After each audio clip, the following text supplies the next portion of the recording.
Better. Hi, everybody. It's Leanne. And I'm Helaine, Welcome to Step Into Next. where we move together from what was to what's next. And Yay! today we need to catch up. We have not been in touch in a little while because we're both all over the place. And in our summer of adventuring, we just thought it was important to catch up and share with everybody what's going on.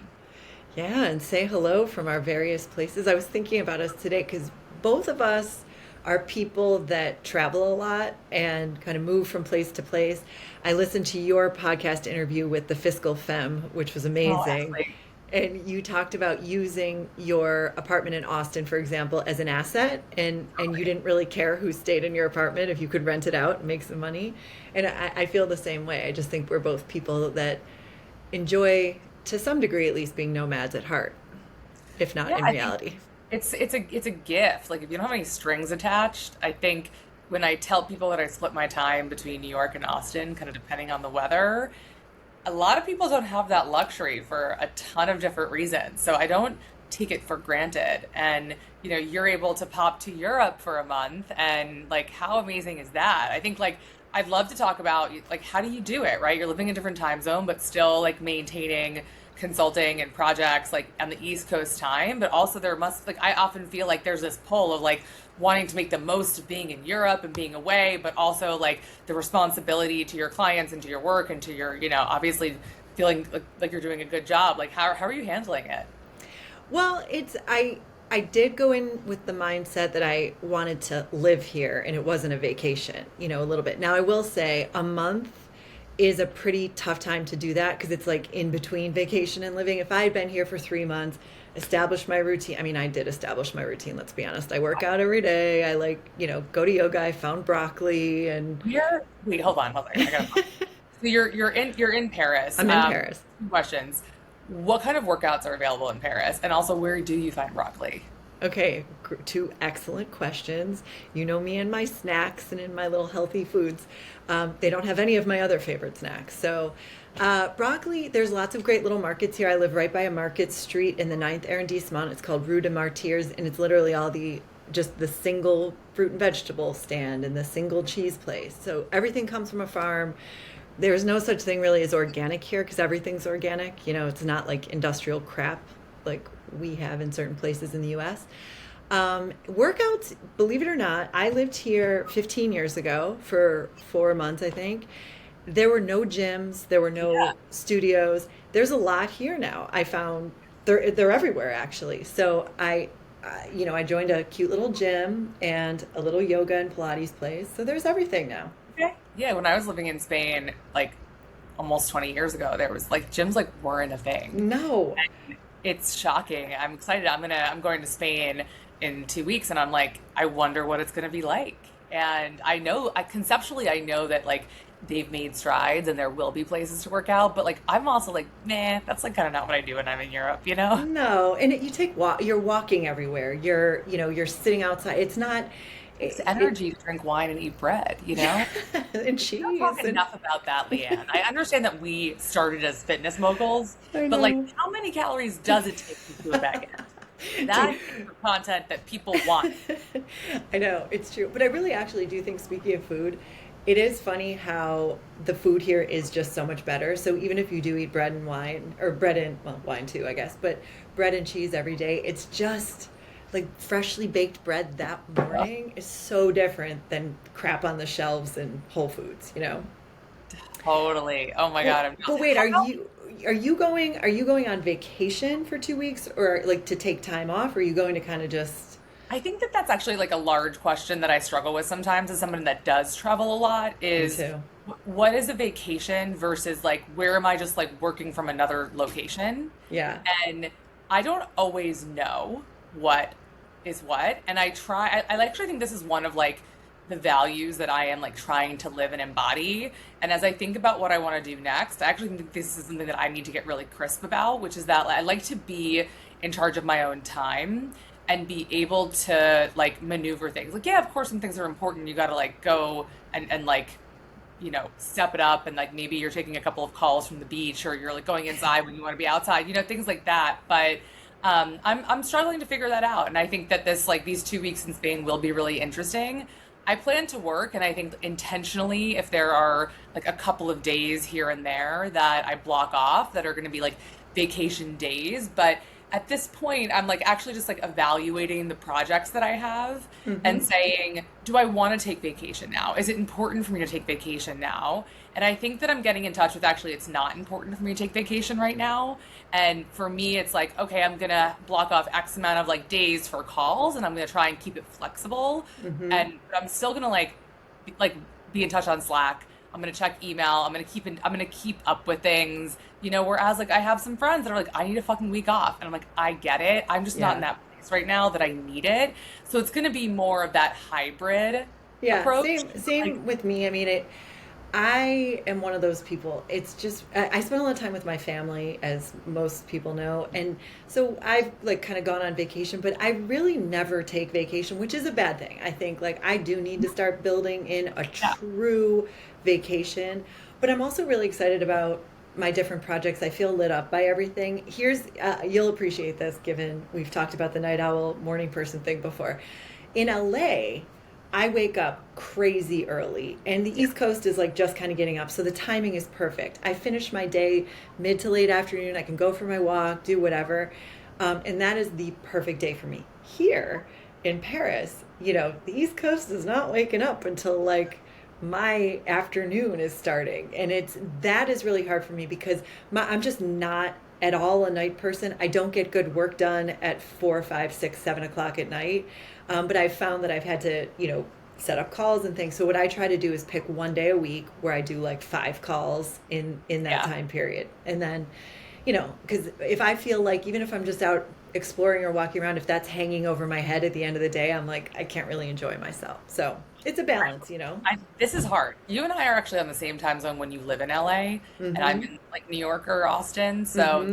this is really hard. And I Mm-hmm. struggle with that when I'm in Europe too, in the sense of like, I find like that kind of looming thing at the end of the day. I'd rather it be the opposite. I'd rather like wake up, work for 5 or 6 hours, and then have the rest of the Totally. day because it Get it is like a done. little bit jarring.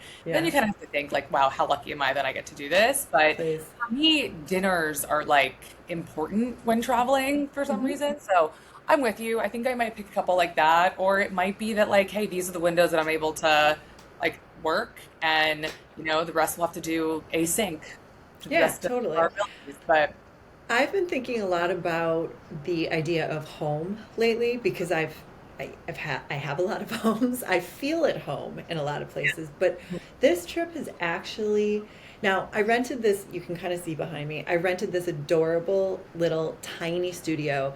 I a couple weeks ago in our heat wave here in Paris, I had to move to a hotel for a few nights because it was so hot and there's no nobody has air conditioning in Paris.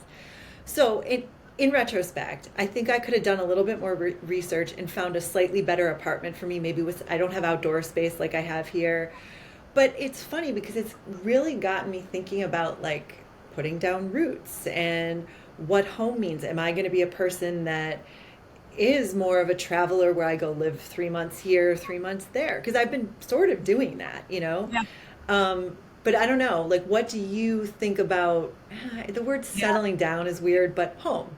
So I'll answer like a little differently of like what came up for me as I live in Austin. My apartment's in Austin. I love my apartment in Austin. It is like has everything that I need. I enjoy being there. If I have to be like locked in that apartment for 4 days, like I'm fine. Like there's a gym in the basement. There's a sauna. Like I've got everything that I need. I like my couch, my bed, the bathtub. I'm like very happy there. Hmm. And as I think about, I'm fortunate that my parents have an apartment in the city. They go to their lake house, so I get to kind of move into this like adult apartment in Manhattan, but it's my parents' apartment. Hmm. And my mom has a lot of clothes and things. Mine And too. I have the second bedroom, but I was like, as I was preparing to move up here, I was like, I really need to find a way to make this feel like home. Hmm. And the room that I'm in, this sounds so little, but I think people will appreciate it, doesn't have a dresser, doesn't have a chest of drawers. And for me, like I needed somewhere to put my underwear. Do you know what I mean? I have a closet and there are some shelves in there. Yeah. But I was like, I talked to my friend who's a professional organizer. She is a fucking queen. And I took a photo of this closet and I was like, Shayna, what do I do? Like, how do I make this feel like home? And she sent me a whole bunch of things. So I have some like, big drawers effectively. And then I like intentionally, I took a half a day and I organized and I moved all my mom's shit into my dad's closet. So my dad's coming back for like just a day, and I was like, "Hey, Dad, just FYI, don't open your closet," you know. So I took like a good amount of time and intentionality to be like, "What's it gonna take for me to feel like this is my home?" Right? And I Yeah. like bought a couple things for the kitchen. I like just took a little bit of time. I put a couple $100 or whatever it was into investing in this space so that I could stay here for 3 months. Yeah, I love that. When I arrived even here just for a month, I bought myself two pillows because I Yeah. need Oh. Princess needs her pillows. Oh.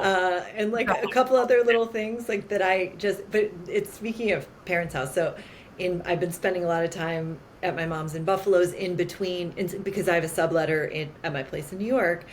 So I'll be in Buffalo a lot. And my mom's really cute. She like did some cute little touches on the guest room for me, like put a little heart pillow. She got a desk for me so I can work instead of working at her dining room table.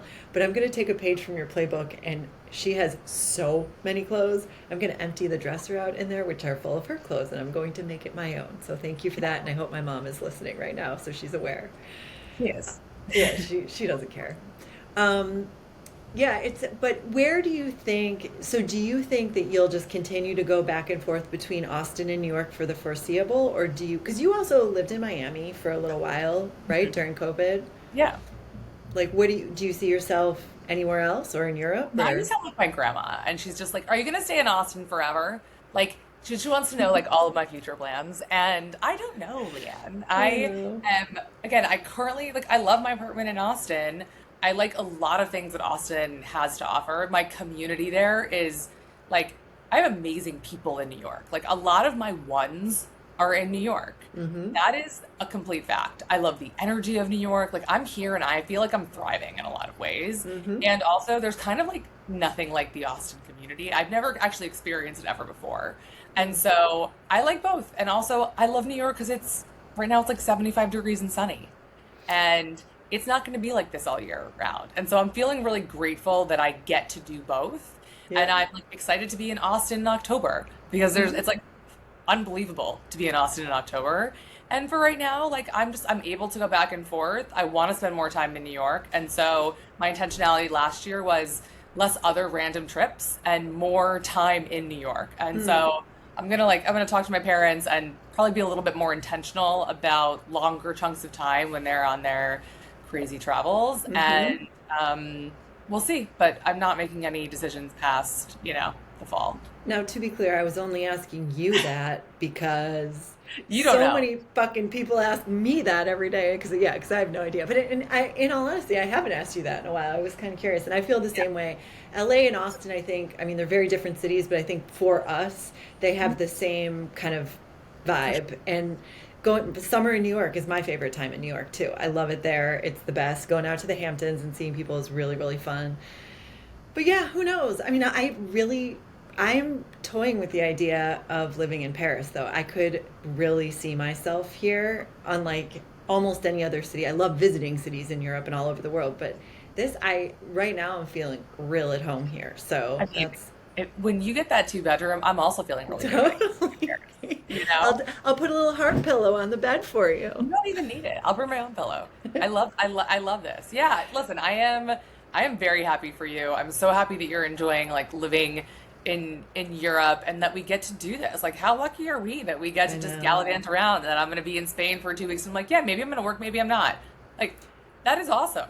Yeah, it's a privilege. It really is. And I think knowing you and knowing me, we're always going to be working to some capacity or thinking about work or whatever. But it is good to also take a break and enjoy and see the world and be outside of the United States of America at the moment is also a Yeah. bonus. I think there's also something to be said for, and I'll speak for myself here, but I am such a deep worker and I am always working and thinking about work and I really do love it and enjoy it. And I think that it like is important for me to feel that energy that when I am traveling or when there's something that pulls me away from the computer, it's actually healthy for me Hell yeah. because otherwise, like I'm at home, I'm happy on my couch, and I'm like, oh, like yeah, oh my God, all of a sudden it's 8 p.m. and I've been working because like there's endless amounts of things to do, and I can get sucked into that very easily. So like that's where New York was always really hard for me, is that it was too easy to work until 9 o'clock every night.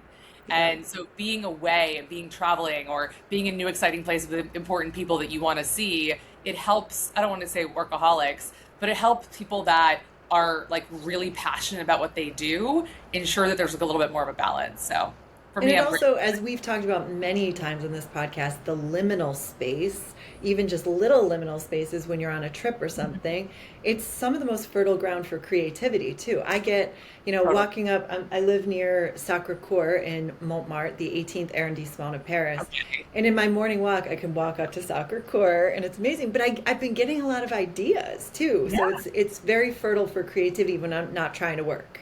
And as someone who's like a biz dev, like constantly looking for like partnerships or ideas, or like I'm going on this trip to Mallorca with a bunch of other incredible entrepreneurs and builders, there is 100% chance that like just happenstance, like business will happen. And I love, Yes. so is Yeah. it a write-off?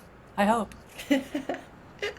Yeah, I was actually thinking about if I lived here because I am really good at connecting with people, networking, not even networking in a super serious business way, but just talking business and making connections that lead to business or whatever. And I was a little worried. I was like, what if I lived in Paris even for 3 months? Would all my business development efforts just go out the window? And then I realized, no, I'm speaking pretty good French. There's lots of companies here. There's a lot of expats, not necessarily just Americans, but people from all over that also work. So I was like, if you want it, you'll find it. And I feel more confident now thinking that I will make those connections here too, which is cool. Yeah. Never worry about you, Leanne. Oh, I'm just glad thanks. you're having fun. And more bread and cheese, 100%. Yes, more. All right, let's end this little mini-sode with one big thing you're working on now that you're excited about, and one big thing I am. I know what I want to talk about you. Okay, you know what you want to talk about me. That seems super healthy. No, Okay, I'm just I'm consulting for one of my friends' companies, and it is really fun. I am just having fun working with my friend's company. It's a fun product. It feels aligned, and I'm excited to see where it goes. But for right now, I'm just having a lot of fun with it. And what about your newsletter that My I'm newsletter. I love my newsletter. Once a week, I produce a newsletter that cuts through the clutter on all things GLP-1. I thought that I'd be running out of things to say, and turns out I'm not. So it's been great. And my friend Derek, that runs a newsletter called Healthy-ish, that has like over 100,000 followers, Mhm. has been shouting me out a couple of times. And so Amazing. we're getting a bunch of new subscribers, and we'll see what Awesome. happens. But it's been a fun door opener in a lot of ways. Thank you for always liking all of my I Substacks. Leanne, read every single always thing and love support it. it. I've been spreading the word. I think it's so it's really actually been fun to watch you evolve as a writer because we wrote your book together and Yeah, you were always like you just never thought of yourself back then as a writer. And this is a new era for you, which has been amazing and so much I fun to see. I have to actually give you credit because I do love writing, and I took a course in college that was professional writing, and I loved it. Couldn't get enough. And I took another course called like persuasive writing, also Uh-huh. loved it. Interesting. But I just never considered myself like someone that would become an author until Right. you kind of showed me that path and walked me down it. Yes. And and at this point, I think actually though writing on my own has just like solidified that as an identity, and Hmm. I see it come through in many other like aspects of my life. So thank you. I love that. Well, I haven't been writing as much as I wanted to. I'm writing a lot here because I'm working on a book about my various experiences over the years in Paris, but really a lot of it is me handwriting it out. I've been writing this book for 20 years, no joke. Oh, okay. Got it. So, I'm putting it all together, but it's not a full like from scratch kind of moment. But I actually am about to launch on my website. I don't think I told you about this at all. I wanted to shoot a course. Like Ooh, I have like a little great. framework that I've been working on. I'm glad you're doing it. Keep going. What is it? Yeah, Tell me the course. yeah. It's we're going to be launching it. It's going to be in my newsletter, but it's called Quantum Clarity. It's just it's a mini course. It's really fun and small, but I have to say everything we talk about on this podcast, it's just, out of my comfort zone, doing something, being on camera the whole time, and like really being able to speak to my philosophy on personal growth and that kind of stuff. It was a really, really, really fun experience to do it. And it's not perfect, but just it's a start to something to play around with. So I'm so so excited for you. When does it thank you. launch? Um, I'm gonna launch it probably next week. It's like pretty much Great. done. Yeah, Hell yeah. thanks. Hey, I'm pumped. Me too. So Yes, lots of good stuff for both of look us. at us. We're just living everywhere, doing all kinds of crazy stuff. Living the I love it. dream. I Let's love it keep too. going. Let's do our next shoot from, well, somewhere wouldn't it be amazing if I showed up in Spain and we did a podcast together? Maybe I Yeah, will. I mean, like, I don't love surprises, but I think we should keep talking about that offline. I love surprises. Okay, well, Yeah. I don't share my location with you, do I? Yeah, I think you do actually. Okay, well, on that note, thank you, everyone. Hope you Thanks, enjoyed everyone. this episode, and more soon. Congrats, Leanne. I'm very excited for this new course. You too, Elaine. Safe travels. You too. Bye.